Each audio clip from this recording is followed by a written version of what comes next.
இந்த ஷார்ட்ல resistors in series பத்தி டீடைலா பார்க்கலாம். அதுக்கு R1, R2, R3ன்ற 3 டிஃபரண்ட் ரெசிஸ்டன்ஸ் இருக்கிற ரெசிஸ்டர்ஸை இந்த மாதிரி சீரிஸ் கனெக்ஷன்ல கனெக்ட் பண்ணி ஒரு சர்க்கியூட்டோட கனெக்ட் பண்ணிடுவோம். சீரிஸ் கனெக்ஷன்னா ஒன்றும் இல்லை, எண்டு டு எண்டு கனெக்ஷன் தான் நம்ம சீரிஸ் கனெக்ஷன் சொல்றோம். இன்னும் ஈஸியாக உங்களுக்கு புரியணுன்றதுக்காக சிம்பிள் ரெசிஸ்டர்ஸ்க்கு பதிலாக எலக்ட்ரிக் பல்ப்ஸ் எடுத்துக்கலாம். இப்போ ஒவ்வொரு பல்ப்லையும் உருவாகிற பொட்டன்ஷியல் டிஃபரன்ஸை V1, V2, V3ன்னு எடுத்துக்கலாம். சப்ளை பொட்டன்ஷியல் V இந்த சர்க்கியூட்க்கு அப்ளை பண்ணும். அதுக்கு சர்க்கியூட்டை க்ளோஸ் பண்ணும். இப்போ பாசிட்டிவ் டெர்மினல்லேருந்து நெகட்டிவ் டெர்மினலை நோக்கி சார்ஜ் ஃப்ளோ ஆக ஆரம்பிக்கும். ஃப்ளோ ஆஃப் சார்ஜ் தான் கரண்ட் இல்லையா? ஸோ இந்த சர்க்கியூட்டில் கரண்ட் பாஸ் ஆக ஆரம்பிக்கும். அப்படி கரண்ட் பாஸ் ஆகுறப்போ ஒவ்வொரு பல்புமே க்ளோ ஆகும். அப்படி பல்பு க்ளோ ஆகுறப்போ ஒவ்வொரு பல்ப்லையும் பொட்டன்ஷியல் டிஃபரன்ஸ் டெவலப் ஆகும்.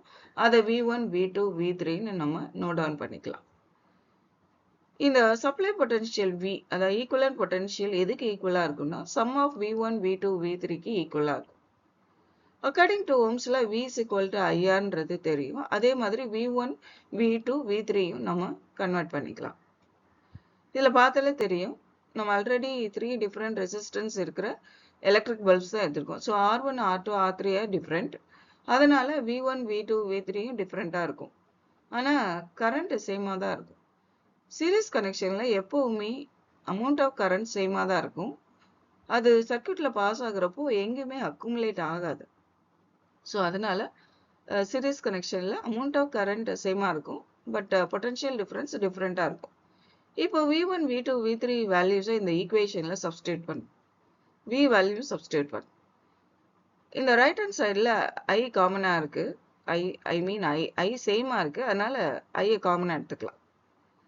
ஸோ ஐயை காமனாக எடுத்தோம்னா இப்போது இந்த ஐயும் சேம். ஸோ அதனால் கேன்சல் பண்ணிக்கலாம். அப்போது RS equal to R1 plus R2 plus R3. அதாவது equivalent resistance is equal to sum of resistance of the individual resistance of the resistor.